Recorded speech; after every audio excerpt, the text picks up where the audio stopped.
Thank you for having us, sir, knowing well how much every hour of your time cost. So you are a man who has done it all. From dazzling courtroom as a youngest senior designated advocate, and then serving as the youngest additional Solicitor General. You have, and then having a lucrative legal practice.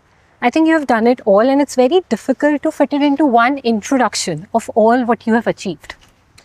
So I think it's better to just call it, you are a master of law, public speaking, and wit. I think that justifies. It's very kind of you, Simran. It's nice to hear such nice words from you. I don't think I deserve all your compliments. And the youngest part, I'm no more young. And the cost part, let me tell you that probably 33% of all my work is pro bono. Oh, so that's so nice. But it's very nice of you to say all these things. So you're being very modest. I just like to know, so you started as Manu Singhvi, but along the way became Abhishek Manu Singhvi. Was it just a name change, or could you call it your first life lesson as to how society and ideology intersect with each other? There are stories attached, many stories to each of these events. My grandmother was reading the Manusmriti when my mother was pregnant. Okay. And therefore, as far as she was concerned, Manu was the greatest man. And she said that if it's a son, a boy, we must name him Manu. And her writ ran. So I was actually named Manu and only Manu. Number two, my family was, both my parents were very, very literary. Both were Sanskrit, Hindi scholars, my mother, and my father also an English scholar and a writer, and my mother's published 6 books in Hindi. So after some time as I grew up, they both felt that Manu tended to get distorted into Munna or other forms, and it was not sufficiently literary. Abhishek was a very less known word that time, except in Bengal it was used. But outside of Bengal, hardly anybody had the name Abhishek.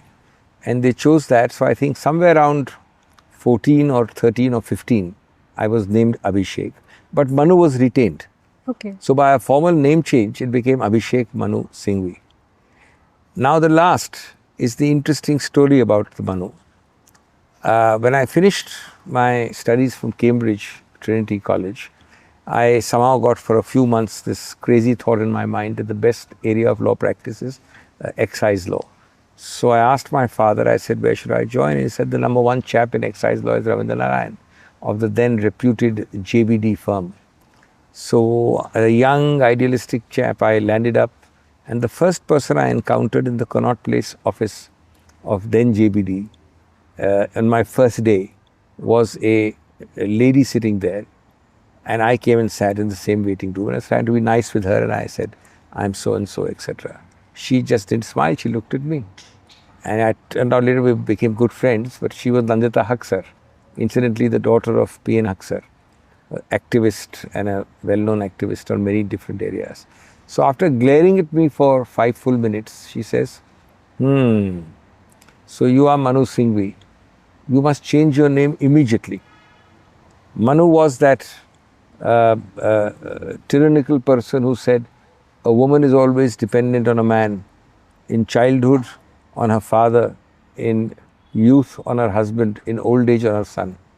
I will not talk to you unless you change your name. So these are nice stories of life, because I believe everybody should be judged contextually. Right. Manu in many ways was a great figure. His thoughts were contemporaneous and contextual. He is also acknowledged as the lawgiver in the Indian ethos, Indian thought system. He is acknowledged as the a person who is supposed to be the equivalent of Noah also from Christianity. But equally, Manuvadi is a dirty name today. So these are all things you have to see in historical perspective and be reasonable about it. So I think I don't judge people like that. So it could be said that it was changed or shaped because of feminism and generational change of generational views. No, I think my name change was completely based on literary merit. Yeah, because the Abhishek meaning later which was given to it. Yes, well, I mean, as I said, times change, thought processes change. What were great treatises would have many sentences and passages Right. which might not comport with current thinking. But I don't think that's a fair way of judging anything. That's fair. So you have grown up surrounded by literature, public life, poetry. How much has it shaped you as a person and lawyer both? Unfortunately, only in interest terms, not in accomplishment terms. My father was a great scholar. He could compose Hindi poetry, he's published. He was a Sanskrit scholar. He complained to me in the 70s that, look, I have nobody to talk to in Sanskrit, converse in Sanskrit. So my Sanskrit is going bad. My mother was a authoress who published more than 6 or 7 books. But the culture in our house was full of 2 things in my growing up years. One was the constant stream of poets and writers and literatures who would come to our home. Ramdhari Singh Dinkar, I remember hearing his very powerful voice on our lawns, reciting the Veer Ras poetry. Mahadevi Verma, my father's best friend Prakash Veer Shastri, who spoke in a loud voice, a Hindi proponent, and many, many more. I'm not taking the names. Kavi Sammelans were held in our house regularly. My father later became the chairman of the National School of Drama, NSD. So I have seen some of the best players. Fortunately, no videos, no mobile phones, no internet. Immersed in the moment. Basic outings were picnics in Lodi Gardens and Buddha Jayanti Park, or plays, or at home because of my father's large repertoire of friends, Kavi Sammelans.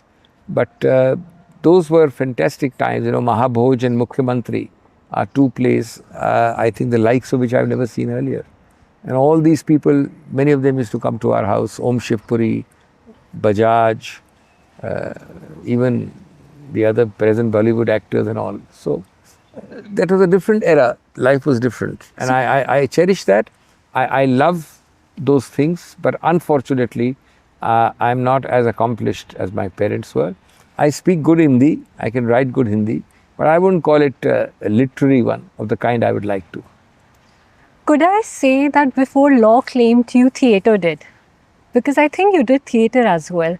Briefly. No, I think that's not a fair comment. I have done a lot of things, but I don't think it can be said that I had any resonance in theatre.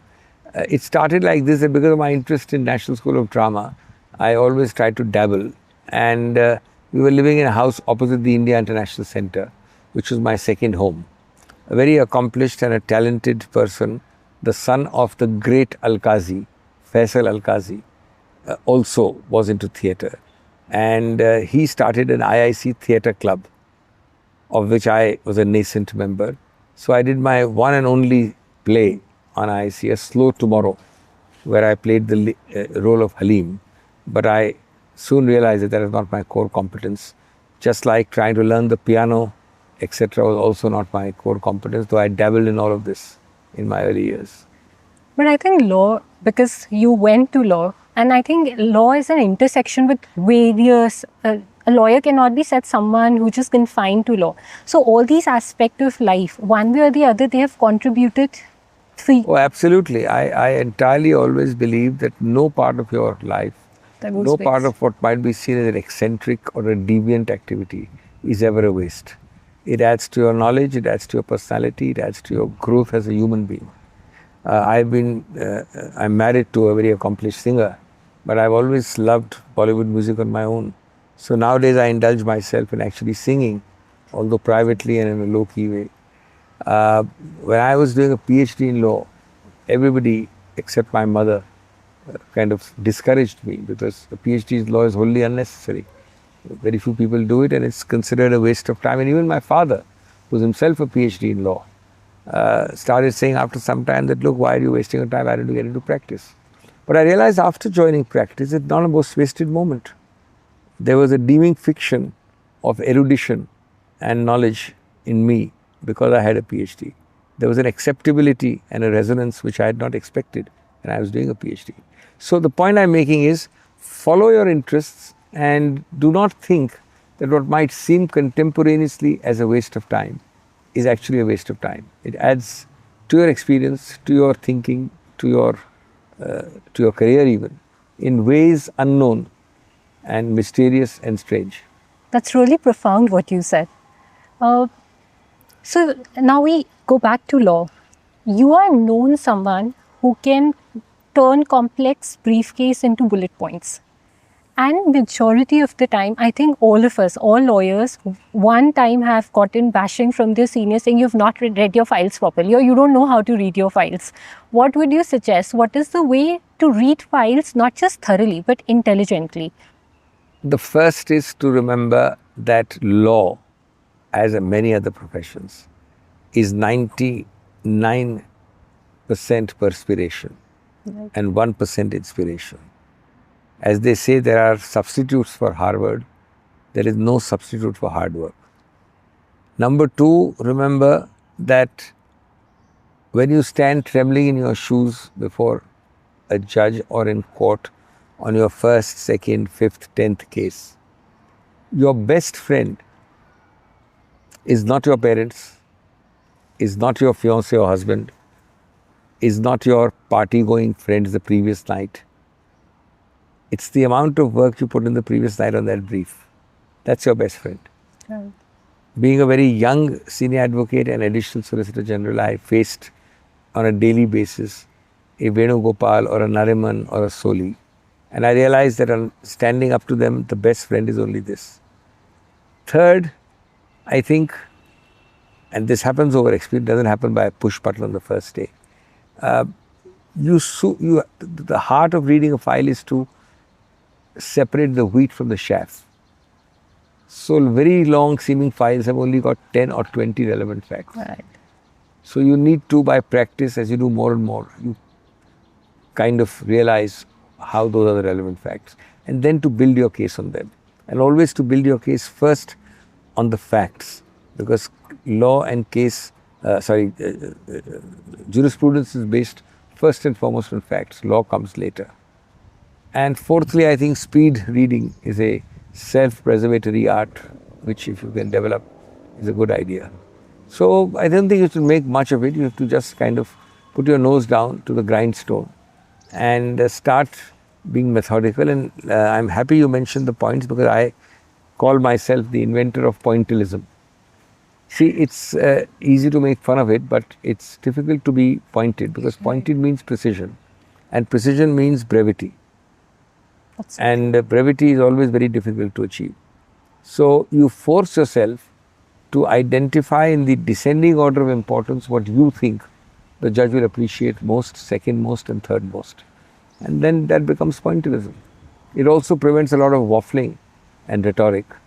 And in today's troubled times of lack of time and overcrowding and overburdening of numbers, I think people appreciate if you are able to pointedly put your case. That's you are known for keeping your arguments crisp, on the point. Otherwise, it's, a lot of people, those who like to indulge in theatrics. And considering how you mentioned the time, the lack of time, I think it's very important to, and the points you have mentioned, I'm certainly sure that it's of great help to all of us. But at the same time, you are handling so many matters back to back. How do you keep it so straight, like each case after each? See, a lot of it is because of, just getting used to it and having experience. So I think length of time does help. Repetitive practice makes a lot of difference. Secondly, I think you need to always realize that do what you can well and don't regret what you missed, because you do end up missing so many things. I have a lot of tension. I have more tension about the contents, about reaching a case and about managing all my diverse cases than about the content of each case. But you can't allow that tension to get to you. And you have to ultimately say, look, I tried my best. I tried for a Passover there. I tried for a rushing there. If I didn't make it, I didn't make it. It's not my fault. So, getting over hyped about it is detrimental, not only for the case you're doing, but for your health as well. I have been fortunate in that multitasking has been the joy of my life. It's also been the bane of my life. Being in large practice, all days in court are tension filled. My juniors have learnt now that I am very short-tempered and very, very quick and a little merciless on them. But they know that I don't keep anything in the heart. And then they know that they only learn from my shoutings. And I believe that for a junior to learn how to keep the case alive for a senior with passover or starting the matter temporarily till his senior reaches is as much an important training as the content and the merits of the matter. So, because he is in an ecosystem. Right. It is not the abstract thing of reading a statute or the case file. You are in the ecosystem of litigation, that is very different from corporate lawyering or in-house lawyering or advisory lawyering or even solicitor lawyering. In litigation, you need to learn the ecosystem, and part of that ecosystem is the chaos, the running around, the passovers, the managing to reach, the managing to ensure that you are able to reach. This is what experienced Dr. Abhishek Manu Singhvi is saying. But if we go back to young Abhishek, Dr. Abhishek Manu Singhvi, first time in court, more nervous or more certain as to what he is expecting? Oh, terribly nervous. I mean, not nervous. Nervous is a mild word. No. And I think there's nothing to be ashamed about because, as they say, nervous means adrenaline. And adrenaline frequently makes you perform better. Right. It's not good to have a flow of adrenaline 24/7 right through your life. But on the occasions it does. If it's taken in a positive spirit, it improves performance. I, in particular, am a perfectionist by nature. And your first few faltering steps in court, are always very self-critical as far as I'm concerned, because I, in retrospect, do a rewind and say, look, I did this wrong and I did that wrong. And by the time you are done, you think that everything you've done is wrong. Yeah. That's good and bad because it makes you introspect, it makes you improve. But it's also very negative thinking. I'm also I don't treat it as a compliment, I treat it as a vice. I'm over self-critical, which is not good. So you must have, I think, a greater degree of confidence. I, on the other hand, look always for the negatives first about my own case. So that's the way of thinking. It helps sometimes, it doesn't help sometimes. But in my first few years or first few cases, I ultimately soon realized that the best thing is to be able to be confident about your own knowledge. Because the judge is handling 50, 60 cases. You at that stage of your life are handling maybe 1 or 2. So why can't you be a master of your brief and not worry about the judge who, despite his hostility, despite his questioning, you must realize knows much, much, much lesser than you do. I think if you know your facts on your tips, half of the battle is won there. I entirely agree. Most people make a mistake of thinking because they see these big sounding case laws and judgments, and rightly so they get enamored and they get lost in the maze of jurisprudence. Jurisprudence is important, but it's far more important to know how to search, pluck out, and then apply a relevant jurisprudence. You know, today, in those days, we didn't have computer. We used to search the AI manuals. But the press of a button, you can get 1,000 cases. It's useless. You need to first see your facts. You need to prioritize your facts in descending order of importance. You need to separate the chaff from the wheat by prioritizing only 10, 20 relevant facts out of maybe 100. Get your dates organized, then apply them to your arguments in nuanced manner. This will come first, this will be my second argument, this will be my third argument. And then, once you've done that, you can say that, look, the most important of my 6 arguments are these 2. Let's see if I can get bang on point that principle of law. And then, by reverse engineering, you get that judgment.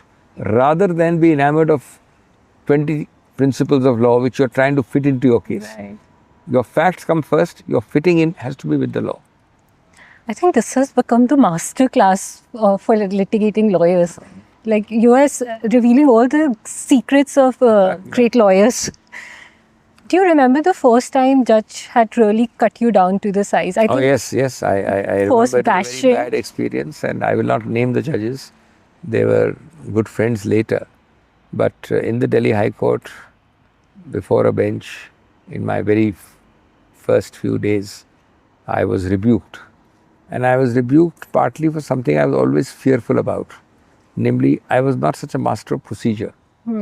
So procedure always terrified me. Okay. I had become pretty good by reading up the brief and by knowing the law and by applying the substantive part. But procedure terrified me. And I don't know what it was, but some mess up in procedure.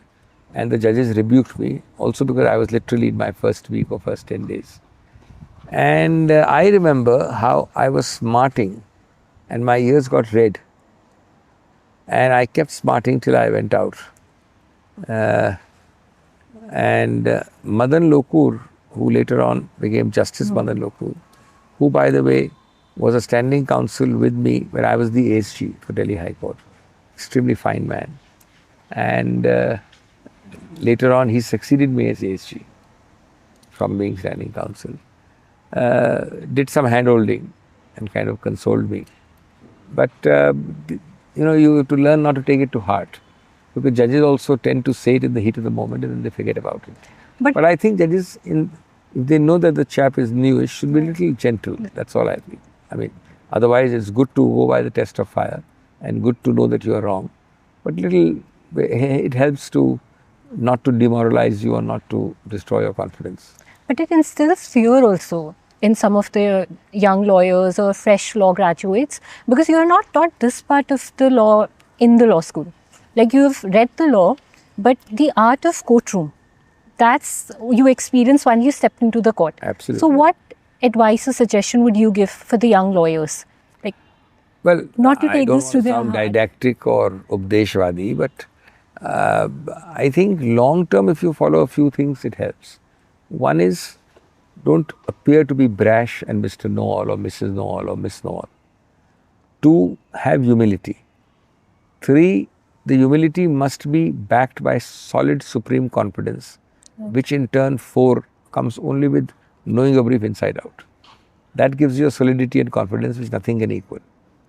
5, never ever take liberties with the facts and the truth. See, what happens is, you appear in this court, say I am the court of 20 judges, you are appearing before me for 20 years. Right. So your reputation is built piece by piece, brick by brick each day. It's never built in a moment. I can excuse a slip of your tongue once, but if I find you misstating facts, taking a shortcut and being over clever and suppressing or misstating or misrepresenting or exaggerating, then I will cease to trust you. Not because you may be right in the next case, but I have formed my view about you in this case. Judges frequently go on trust. Many lawyers who say this, they will never cross-check because they know it's correct.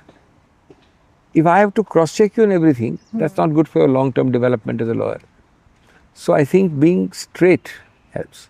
Then also coming to the point and sticking to the point. But there, not being weak or scared of, you have to be firm.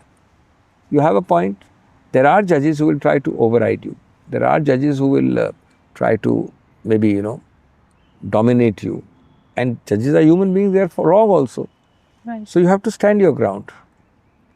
Also, you need to have a speed which is slow and steady, so you can know how to say the same thing in 5 different ways. Because the judge will reject you first time. The art of advocacy is to tell him the same thing in a different way. As somebody put it, the diplomat's art is to tell you to go to hell in a way in which you start looking forward to the journey. Right. So you need to really repackage the point and put it in different ways so the judge doesn't realize that he is going to be accepting what you are saying, having rejected a variant of that just 5 minutes ago. For all this, you require a certain confidence in yourself in terms of the brief. That is the number 1 point. And lastly, I think judges also, they must be very firm and critical. I am one of those because I believe that firm criticism helps you. But they must not be flippant or humiliating. They must not be casually making remarks, because that poor lawyer, you in front of me, doesn't have a right of repartee. And I have to be sensitive enough to realize, I think this is, lawyers and judges are part of the same ecosystem. So they must make their point clearly. They must be even negative and even harsh, I don't care. But they can say the same thing, the same harshness with dignity. That's Because otherwise I'm destroying your confidence and self-confidence. That will have a lasting mark on your career, and that should not happen. And now, even considering how everything is amplified on social media, now since because of there is life proceedings going on, social media access to it, so every action taken by a lawyer or even for a judge, do you think now we need to act in a more restrained manner? Of course. And I have done 75% of my practice in an era when there was none of this. Obviously, the rules of the game have changed for everyone. For lawyers and judges, of course, but for litigants, for court clerks, for everyone. One, you must remember the power of exaggeration, what you call amplification. So always be aware of it. Right. Automatically you will, counter correct and course correct. Second, be aware of the fact that it is selective.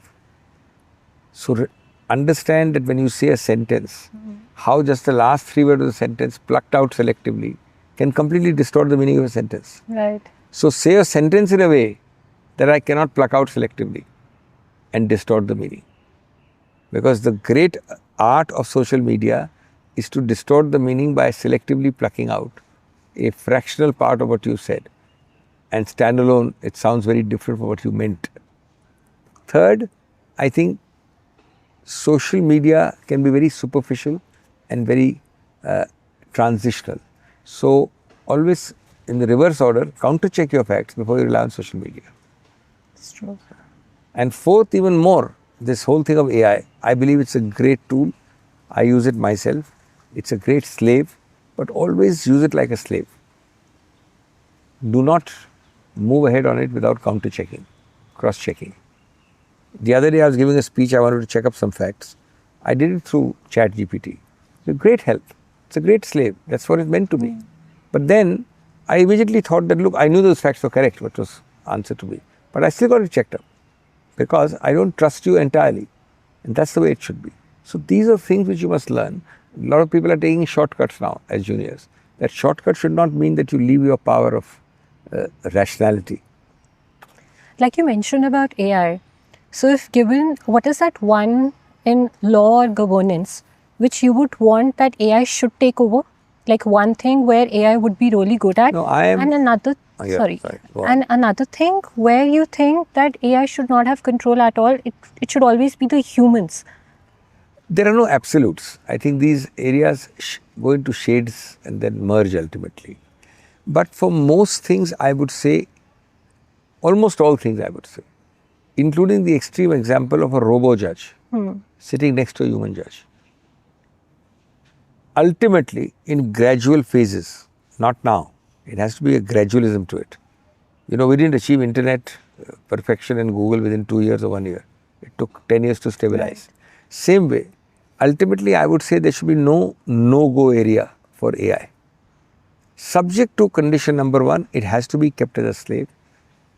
Condition number 2, you have to dominate it, not vice versa.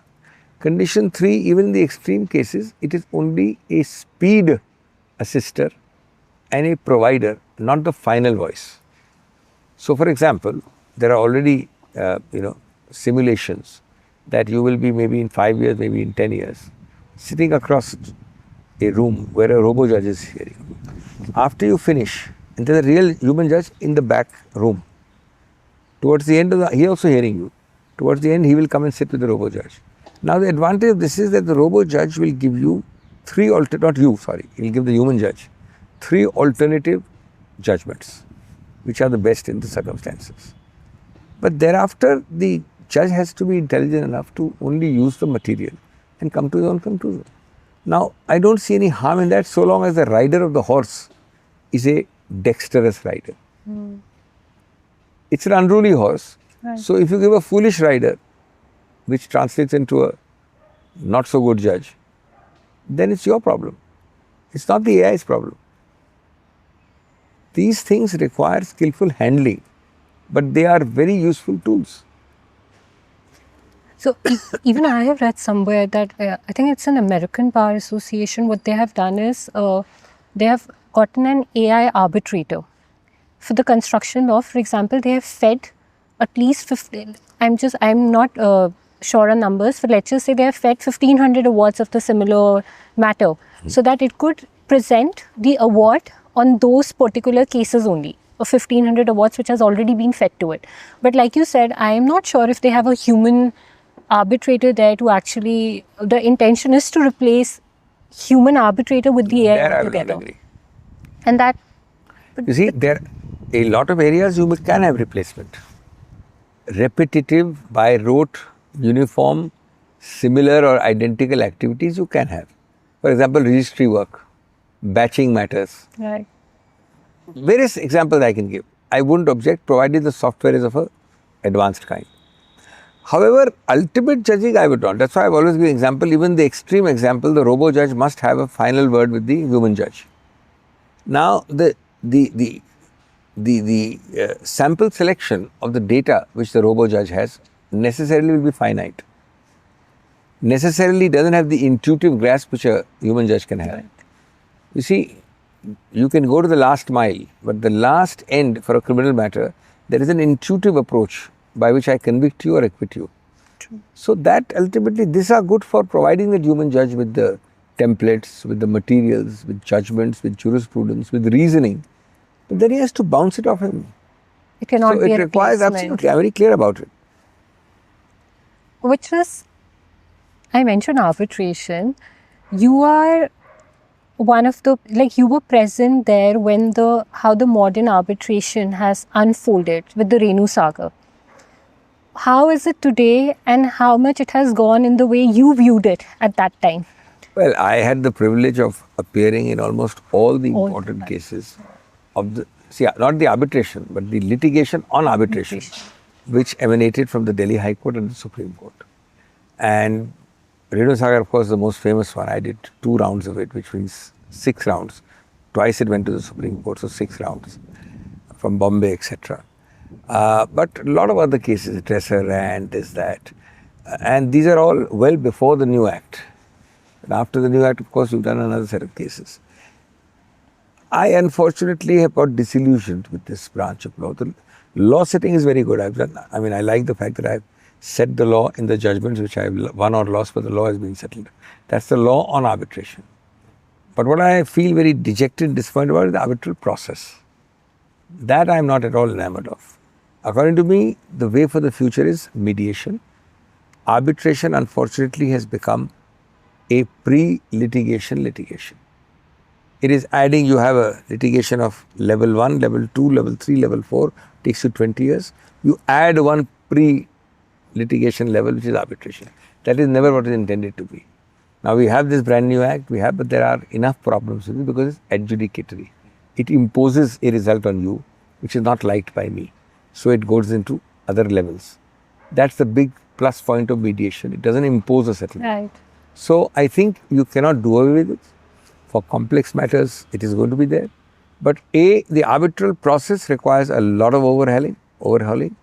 The law I am very happy with, that slowly the creases are being wrinkled, the wrinkles are being, and the creases are being ironed out, and the solutions are coming. And there I have helped in appearing in matters and settling the law. Even the Honorable Supreme Court has said that arbitration is creating litigation at every stage. That's what I said, pre-litigation litigation. So what is, like, if you could suggest some changes, what changes you think that are required in this area of law? Consistency of approach is the first. I mean, any number of cases. You see, you take Balco. There was Balco 1 and there was Balco 2, so to say. Between Balco 1 and Balco 2, the progeny of Balco 1 meant hundreds or tens of matters across high courts followed Balco 1. Then you change the law, so all those went by the side. Right. Now, how a judge looks at arbitration in a trained manner, modern arbitration in Delhi and in Bombay, and that's what you tend to think of as arbitration, is totally different from how a civil judge looks at the primary arbitration matter, because in other places it doesn't come to the High Court. Right. In Himachal or in Kerala or elsewhere, the way he looks at an award in a section 34 and the way you look at it in Delhi are very different. So what happens is that ultimately it becomes an appeal. It's hedged in with all kinds of limitations. It's not supposed to be an appeal, but ultimately it becomes an appeal. So I think today, in a nutshell, the higher courts have broadly got the approach of 34 and 37 right. But then in the lower courts, there are inconsistencies, always. Inconsistency is a big problem. Secondly, I think the the Act needs redrafting for simplicity. One of the most horribly drafted sections is 34. Let me be very candid. Point, exception, exception to exception, explanation, proviso. This is not the way a section is to be drafted. It's a happy hunting ground and a paradise for lawyers. It's a nightmare for litigants and a bigger nightmare for judges. So you need to get all your act together. But ultimately, you have to somehow strike a balance between reviewability, which must be minimal, but equally the quality of. Sometimes review is done because the quality of the award is so poor. So even though it may not technically satisfy the requirements of 34, the judge's conscience is shocked. So it's a comprehensive, multiple way street. The quality of the arbitral process must be pure. The quality of arbitrators must be outstanding. You'll automatically start having less interferences. From the other angle, judges must be restrained in not interfering. Now today what is happening is that from both angles there is a problem. Sometimes the award is so obscenely wrong that even though you don't satisfy a 34 condition, my conscience is shocked, so I must jump into it. In the reverse direction, judges sometimes are very casual and treat 34 as an appeal. Right. So it's a matter of introspection on all sides. Appoint good arbitrators, get trained arbitrators. But majority of the arbitrators, at least in high-stake matters, turned out to be retired judges only. So there is a lot of variation in quality. Yeah. There is no doubt in my mind that there are good arbitrators from retired judges, a few outstanding, and many not at all good. That's true. The integrity of the process has a question mark. Let's be blunt about it. And since the confidentiality of the nature is the confidentiality, you don't know how it operates. And that's confidentiality is one part, but the problem starts from, various appointment, from personal affiliations, downright corruption is another one. Okay. So now moving back to the very common, like I was having a conversation with one of the student from a law school, and what they feel is unless and until you are born into a, like for you to have a legal greatness, you have to born into one. What's your take on it? Let me not discourage but exterminate all such thinking. Not only are they wrong, they must not think like that. They are wrong factually. It may have been true at one time. No. Certainly it was much truer when I entered the profession. I always like to say that the three biggest changes in the legal profession from since when I entered to today are the following. One, people with no legacy in law are entering law. That's true. Children of doctors, engineers, consultants, architects want to become lawyers. I had a very funny incident where I'll not go into details, but very funny incident where a top industrialist, I mean, genuinely one of the top 5-7 of India, asked for time to see me and said he's getting his son. As soon as he entered my room, he said, Abhishek ji, I have got this chap for you not to mentor him or tell him how to do law, but to tell him why not to do law. Because this crazy chap wants to do law. Who look after my industry? So that's the first point. People are now finding law to be a matter of great interest without any legacy. Number two, there is from law being a refuge of last resort. Simran tries 5 exams, fails. Singhvi tries 2 exams, fails. Then goes into law practice. It has become from refuge of last resort to option of first choice. You change. Don't take it for granted. Third, women, ladies are doing better in this than ever before. In quantitative terms, when I entered the profession, there were very few. There is an explosion now. But forget quantity. At every level except the very top. The very top I would not say because it takes time to reach there. But barring the very top, at all levels, the high, the very high, the middle, the lower, all levels are doing well. And today, the democratization of law is the reason why law is certainly not for the elites within law families. Today, people with no connection are doing, and they're doing well. in corporate lawyering, in in-house lawyering, in solicitors, any number of people you meet. And that's a very positive sign, very good sign. So that thought process is wrong. But unfortunately, you open your LinkedIn and there will be multiple posts where some first generation lawyer is grieving about the fact that he's first generation and has to go through A, B, That C, is a D. perception, that is a psychology. I appreciate that psychology because around you are many second and third generation people. But that has, no doubt it is there, I'm not saying it's gone. But the effect of that in the profession, in hiring, in promotion, in doing well, in being heard by judges, is probably 1/10 of what it was when I came in. That's the point I'm making. I'm not saying it's not there at all, but maybe 1/8 or 1/10, which is a far greater improvement now. It's true. If we look back at your journey, what is that one unexpected experience which you still think of very fondly or funnily? Like in court, in client meeting or anywhere it must have happened. You're asking legally in law practice. Yes. It's a very difficult question because now I must have done thousands of cases and it would something which is certainly stuck very with you. Landmark or funny, many would qualify. So it's difficult to pluck out. It's like choosing between children. But if you were to force me to pluck out a significant moment, was when I argued. My father and I started NTPC Singer, another major arbitration case, in court number 24, just before then Justice Wadhwa. Okay. We lost. Thereafter, my father lost interest in the case. For some strange reason, NTPC persisted with me. By the way, a digression. This is where unknown factors in life help you. I was a PhD and the retired Chief Justice advising NTPC in that case, Chief Justice of Delhi High Court, was Deshpande, okay, who was academic minded and had a doctorate also. So he somehow liked the fact that here is me, young chap, and he said, go with him to the DB, having lost. It's a very big case. So I was very happy. I said, look, please take a senior. I was not a senior then. But they persisted with me. I argued the matter. That gave me a big break before a division bench, a powerful division bench of Justice B.N. Kripal, who heard it patiently, but again held against me. The turning point came in the Supreme Court. On my insistence, they engaged a senior, not my father, Shanti Bhushan. Okay. And a strong bench of Justice Tommen heard us. And since I was constantly assisting Shanti Bhushan, in the rejoinder, Tommen said, we'll hear Dr. Singhvi. I was not a senior there. And it was good of Shanti Bhushan also to agree. He said, of course, he wants to hear you, please argue. So I did the rejoinder. And lo and behold, after two concurrent reversals, adverse orders against us, NTPC Singer, as reported by the Supreme Court, reversed the other two, and we succeeded. So these are kind of breaks which happen by various, funny and various coincidental events.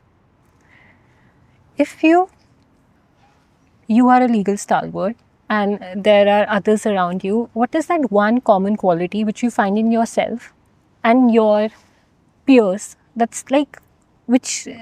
Undoubtedly hard work. There is, as I said, it's 1% inspiration. It's 99% perspiration. I don't think anybody, if you call the so-called ones who have arrived or done well, I can't think of anybody who done it without solid hard work. In a lighter vein, the one person who managed it and his motto, proclaimed motto was minimum work, maximum output, was CK Daftari. Those were slower times, easier times, right, not so frantic and crowded times. But otherwise, everybody I know of would have been working very hard, although it might seem easy in the front or on the top. So I think I would say that for all persons. And of course, you need to enjoy what you're doing. You need to love what you're doing. I forgot to say that. Yeah. You may work all the hard work, if you hate what you're doing, you're not going to get anywhere. So please change the profession if you hate what you're doing. But if you start, and obviously I don't say stop it by hating it 1 day, 2 days. If you spend 1 or 2 years and you consistently hate it, then this is not going to get you anywhere. You need to love what you're doing and like what you're doing and enjoy what you're doing. That gets to you after a while. That's true. And what is that human mistake you see very most commonly made in courtrooms, which makes you a little smile also, like making that mistake, common one? Well, a common one is to not be able to go with the judge or read the judge and move in his same pace and same direction. So you are very full of the case. You know the case better than anybody, including the client. But you are rigid in your thinking. Your best point is this: 1, 2, 3, 4, 5.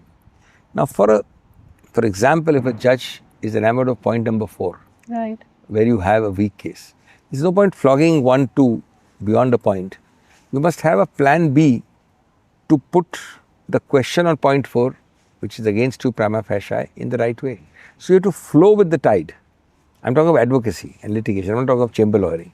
So flowing with the tide is a common mistake, that you are, judge is talking on North Pole, you are talking continuously of South Pole.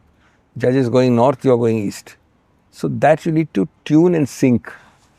And then you try, on that syncing, you try to take a little different. The ability, as I said, to be able to tell the same thing in 3 different ways is the second point. Because the judge thinks he's made the point against you.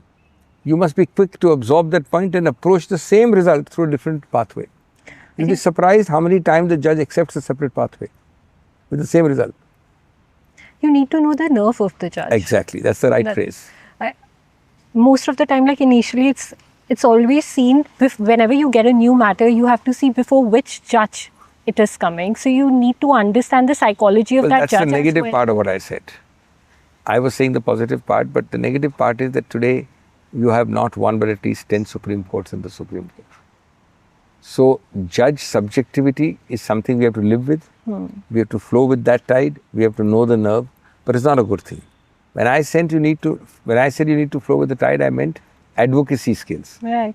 But today, equally, judges and judging has become far too subjective. I cannot approach my matter objectively. Yeah, so that degree of subjectivity is not good, but you have to live to learn with it. That's true. As I said, you can't have 10 Supreme Courts. As I joked once with Justice Pathak, Chief Justice Pathak, that if I was to make a hypothetical exam question into a paper book, SLP, and assume that you can draft something capable of 6 solutions. It's not easy, but assume that, like a mock question. So a mock SLP. And in confidence, circulated to 6 different benches. I told him we would come up with at least 5 different results, if not 6. That's true. Now that's pretty bad for the system, because that means there is no consistency of approach. But don't you think that's what AI would bring in? The objectivity? No? No. Ultimately, it has to be a human element. AI will give you templates, and AI will give you options, and AI will answer as a slave what you as a master ask. But these are not, at the end of the day, for solution, for reform.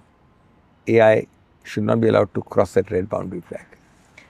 So these are all the court skills once you are in the court. But I think the job of lawyers starts the moment they get the brief or they are in the client meeting. How do you go about it? Well, luckily I don't have to do much of this because as they say, paka pakaya aata hai hamare paas. Initially, yes. But basically, I think drafting is very, very much more important than the importance it is given. I'll give you a simple example for Supreme Court practitioners. Today, the most important case, the poor judge, think of the poor judge also.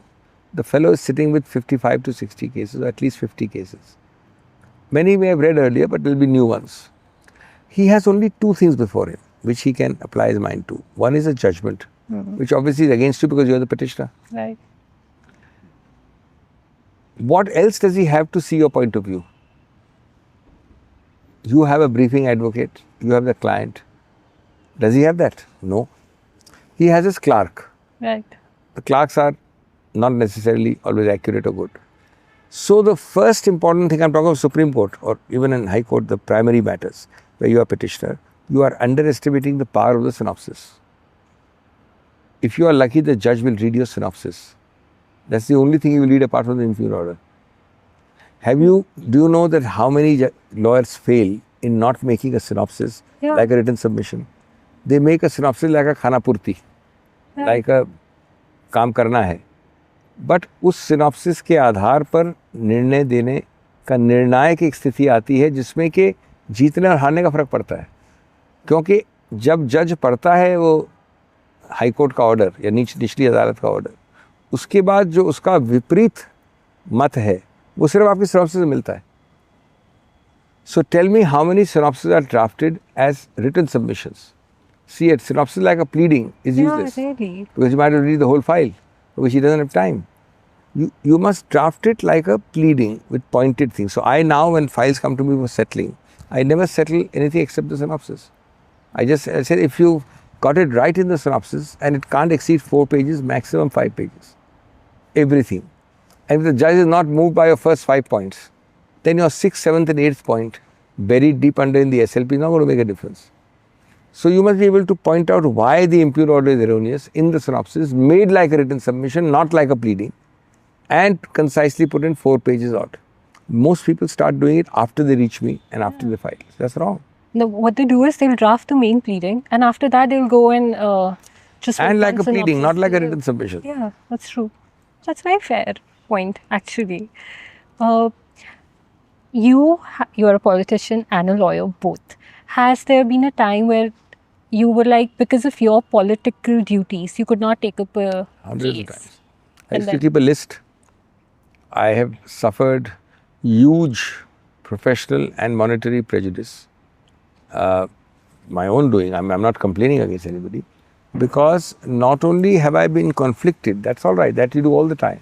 But this list is of hundreds of cases where the perception of conflict I have not taken. And I disagree with it totally, but I do it. Let me give you an example. The perception of conflict means that, technically if I am a member of the Congress, there is no reason why in a murder dispute between you and somebody, where you are a BJP councillor, I can't pay for you. Why can't I? When your tooth aches, you don't go and check whether the dentist is a BJP dentist or a Congress dentist. Right. But that is not the politics of perception in the country today. Both your own party and other party people will go and carry tails for no reason. Then there are a whole category of cases where the perception is that the Congress stand is against that. But why you as should, a lawyer. exactly, that's the way it should be. So I have practiced it to a large extent that mostly I ignore that perception. But there are some cases where perception is so overpowering in the press that I cannot, even though I can as a lawyer, a child rapist I can represent without believing in him, without agreeing with him. But maybe I cannot as a 20-year member of Parliament. I don't know. This is therefore my biggest grouse against the media and against society is that the biggest censorship is not that by external sources, not by the government of India. The biggest censorship is your own compulsion to conform. It's true. Your compulsion to conform comes from an external standard set for you by an external so-called media who says that you should act and behave the way the media or the society assumes you should act and behave. Or how they are going to project you to the society. That's a compulsion to conform. Yeah. But unfortunately, we are all victims of compulsion. You cannot get out of it. Judges can't get out of it. Judges have to decide on the compulsion to conform. That's another big problem of the sub judice rule. The sub judice rule has almost died now.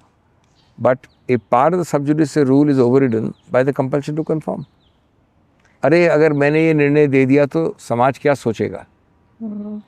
What will they think of me? That's the compulsion to conform. If I say this, what will they think? I may be speaking the truth. The harsh truth is this is green. Right. But if I say it, what will society think of me? That is the compulsion to conform. So, are you a lawyer first or a politician?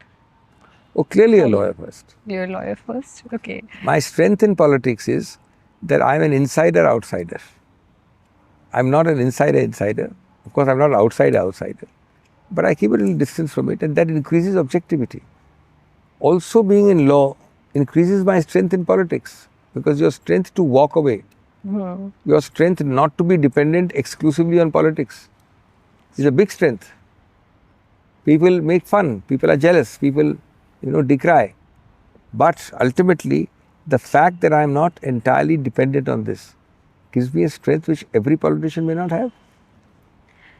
If somebody would make a movie on your journey so far, what do you think would be the title? That's a difficult one. First of all, I have no illusions about myself. Secondly, I don't think I deserve a movie. Now you're asking the third one that you're saying, assume all these things and then answer it. Titles are, You must ephemeral. have a theme in your mind that this is how my life has unfolded. Well, the books have been written with chapters on me. And one of the chapters is titled The Ultimate Multitasker. That is one actually. The other is, I think multitasker does sum up diversity. You are into music. Any song, lyrics which you think, oh, fit well on my life, you relate to? I am very clear about what my core competence is. Music is purely a hobby, and I enjoy it. I think I have a genre, a collection of patriotic songs, philosophical songs, romantic songs. So fitting into your life is not the right test, I think, but I love various categories of these songs. A very morose, sad song may be Mera Jeevan Kora Kagaz, Kora Hi Reh Gaya. A very nice romantic song will be Pal Pal Dil Ke Paas Tum Rehti Ho. One of my favorites, both philosophically and life-wise, probably the number one, is Kasme Waade Pyar Wafa Sab Baatein Hain Baaton Ka Kya. A patriotic one is Mere Pyare Watan. But you can't say that any one lyric fits your life. That's oversimplifying it. That was really wonderful talking to you. And I think the whole conversation, the more I've been 7 years into practice, and what I've learned from this conversation, it has changed my perspective towards litigation. How I approach the matter, how I approach my briefs, what do I have to do now onwards when I look at my brief, and that this was very enlightening. Thank you for having a conversation with us. So much. Thank you. Thank you so much. Those were the insights every litigating lawyer should have in its toolkit. Straight from Dr. Abhishek Manu Singhvi. For more such conversations which goes beyond the law books, stay tuned and please like, share and subscribe to SCC Online.